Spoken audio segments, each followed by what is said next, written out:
Bom dia, amados. Pronto, eu fui uma das pessoas que fui abençoada realmente com a celebração de ontem e gostei de tudo.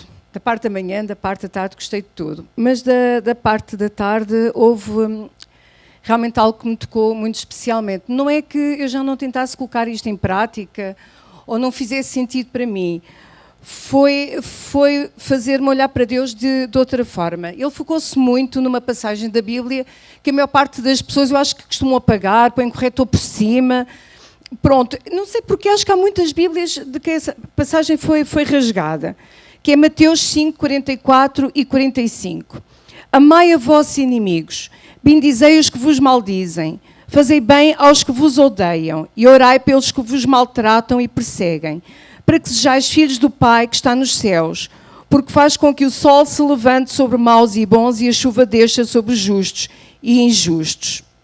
Já percebem porque é que muitas pessoas gostam de retirar esta passagem? É que apesar de sermos salvos, apesar de sermos novas criaturas em Cristo, a parte de amar os nossos inimigos, a nossa sede de justiça, leva-nos a termos alguma dificuldade em fazer isto. Orai por aqueles que nos fazem mal é complicado. E foi-nos ensinado, não aqui, graças a Deus, mas muitos que vieram de outras igrejas, houve sempre uma mentalidade que o Deus, e isso vem de encontrar aquilo que o pastor vinha a dizer, que o Deus do Antigo Testamento parecia e era um Deus de vingança, um Deus de ira e um Deus de justiça. E que o Deus do Novo Testamento é que é um Deus de graça, um Deus de bondade. E realmente há duas entre muitas passagens, ou duas entre muitas histórias, que mostram que realmente o coração de Deus, que era isso que o pastor precisamente ia dizer, que o coração de Deus no Antigo Testamento já mostrava que o enfoque dele era efetivamente o amor. Que o enfoque dele era amar todos, independentemente de serem pagãos ou de serem judeus. O enfoque de Deus foi também usar pessoas altamente improváveis e trazer-lhes a salvação de forma também improvável. O enfoque de Deus foi muitas vezes permitir que o seu povo sofresse para que voltasse de novo para os seus braços e, por outro lado, trazer bênção e salvação a pessoas que lhe obedeceram sem o conhecer. E aqui nesta altura o pastor Brian falou de duas situações específicas. Eu não vou contar, vocês conhecem, vou só dizer que para quem quiser apontar onde é que elas estavam. A primeira é a história de Elias e da viúva de Sarepta, em 1 de Reis, capítulo 17, versículos de 8 a 16. Sabem que esta região ficava fora de Israel. Era uma região não só pagã, tanto em que adoravam outros deuses, como ainda por cima o principal culto deles era a Baal, que era das piores, digamos, manifestações de culto pagãs que poderiam existir na altura.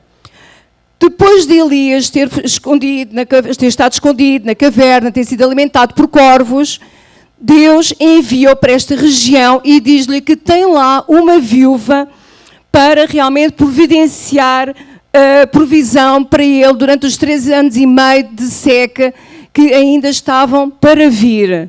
E o que aconteceu é que ele obedeceu, dirigiu-se a esta viúva, primeiro pede-lhe água, eu estou a dizer isto de uma forma muito resumida. Primeiro pede-lhe água, ela traz-lhe água, a seguir pede-lhe pão e ela fica a olhar para ele e diz-lhe, olha, caso tu não tenhas reparado, eu estou a juntar aqui uma série de gravetos porque vou fazer a minha última fogueira, onde eu irei utilizar a última farinha e azeite que tenho para preparar a última refeição, porque nós não temos mais nada e eu e o meu filho a seguir morreremos de fome. E Elias diz uma coisa absurda, e para quem olhar assim vai pensar, ele foi de um egoísmo extremo, porque ele vira-se e diz, ok, tudo bem, mas traz na mesma. Eu não quero imaginar o que é que terá passado pela cabeça daquela senhora. Mas ela obedeceu. Ela não era judia. Ela não conhecia Deus. Mas ela obedeceu e trouxe. E o que é certo é que a partir daí, até que a seca tenha terminado, nunca o azeite faltou na sua vasilha, nem nunca a farinha faltou. E, portanto, Elias, a viúva e o seu filho tiveram provisão durante todo aquele tempo. E se vocês virem a última passagem e virem depois o milagre que Deus faz através de Elias, salvando, ressuscitando o filho dela, vocês percebem que aquela mulher foi salva. No entanto, Ela era de um povo pagão, idólatra. Depois temos em 2 de Reis, capítulo 5, versículos de 1 a 19, a história de Naamã, o grande comandante, o grande general do exército sírio, um dos maiores inimigos do povo de Israel, e Eliseu. Naamã era um homem extraordinário. No entanto, ele tinha um problema grave de saúde, era leproso. E no seu país, na Síria, não havia quem conseguisse curá-lo.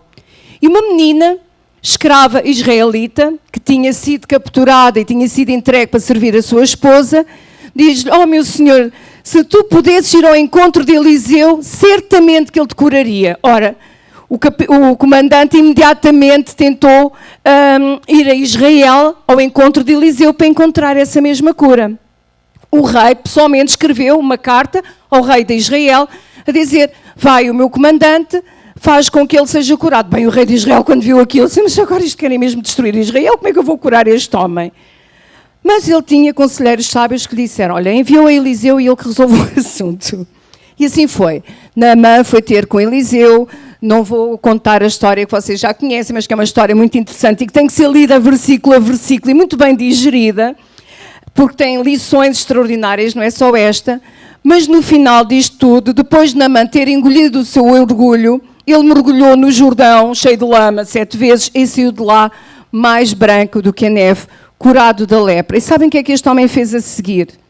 Ele disse: a partir de hoje, eu não obedecerei mais aos meus ídolos, não prestarei mais adoração aos ídolos. A partir de hoje, o teu Deus, o Deus de Israel, será o meu Deus. E a única vez que terei que estar presente em rituais será quando estou de mão dada com o meu rei, porque sou obrigado, mas estarei simplesmente, simbolicamente, o meu coração estará com Deus. E Eliseu compreendeu esta limitação e diz: vai em paz, porque Deus conhece o teu coração. Novamente, um pagão, inimigo de Deus, inimigo de Deus. E, no entanto, Deus abençoou este homem através de Eliseu e trouxe salvação a este homem. Amém?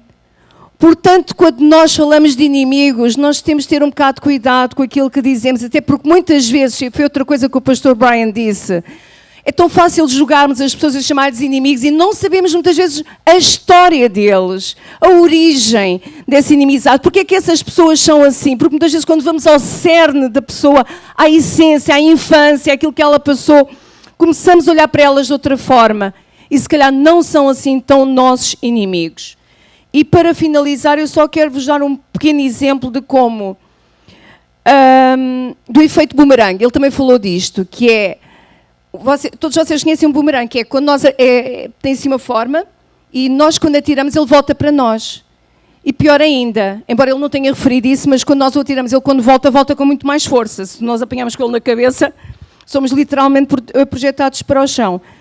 Então pensemos o que é que nós atiramos, o que é que nós usamos como boomerang, porque se nós utilizarmos o bem como boomerang, mesmo contra as pessoas que nos fazem mal, o que nós vamos receber é bem. Mas se nós atirarmos más ações, más atitudes, más palavras, nós vamos receber muito mais do que isso. Então vamos ter cuidado.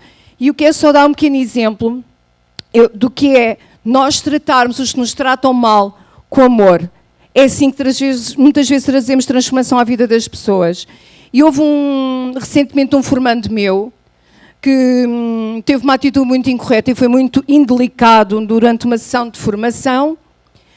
Eu disse-lhe o que tinha a dizer, não fui direta, pão, pão, queijo, queijo, mas eu disse o que tinha a dizer naquele momento e a partir daí continuei a tratar como sempre tinha tratado. Ele andou amoado durante 2, 3 dias, uma semana, e os outros colegas que já sabiam que ele tinha já tido problemas com outros formadores disseram: olha, formador, nós falámos com ele, mas escusa de esperar pedir desculpas porque ele já tem arranjado problemas semelhantes, nunca pediu desculpa aos outros formadores, deixou de falar com os formadores e arranja-lhes problemas. E ele realmente andou 3, 4 dias amoado, não me falou, por aí fora, e eu continuei a falar com ele normalmente, continuei a tirar-lhe as dúvidas normalmente, continuei a questioná-lo normalmente, a olhar para ele normalmente, não mudou nada. Um dia, ele vem ter comigo no intervalo e diz assim: formadora, dá-me 5 minutos. Eu, claro. E ele, as lágrimas começam-lhe a escorrer pela cara abaixo e disse: formadora, desculpe, perdoe-me. A professora não merecia fazer o que fiz. E sabe o que é que mexeu comigo? É que continuou a tratar-me exatamente da mesma forma. E continuou a tratar-me exatamente como os outros. Não fez qualquer distinção, apesar de eu ter feito mal. E a partir dali, aquele miúdo foi completamente diferente comigo e com todos os meus colegas. Vale a pena amar aqueles que nos fazem mal.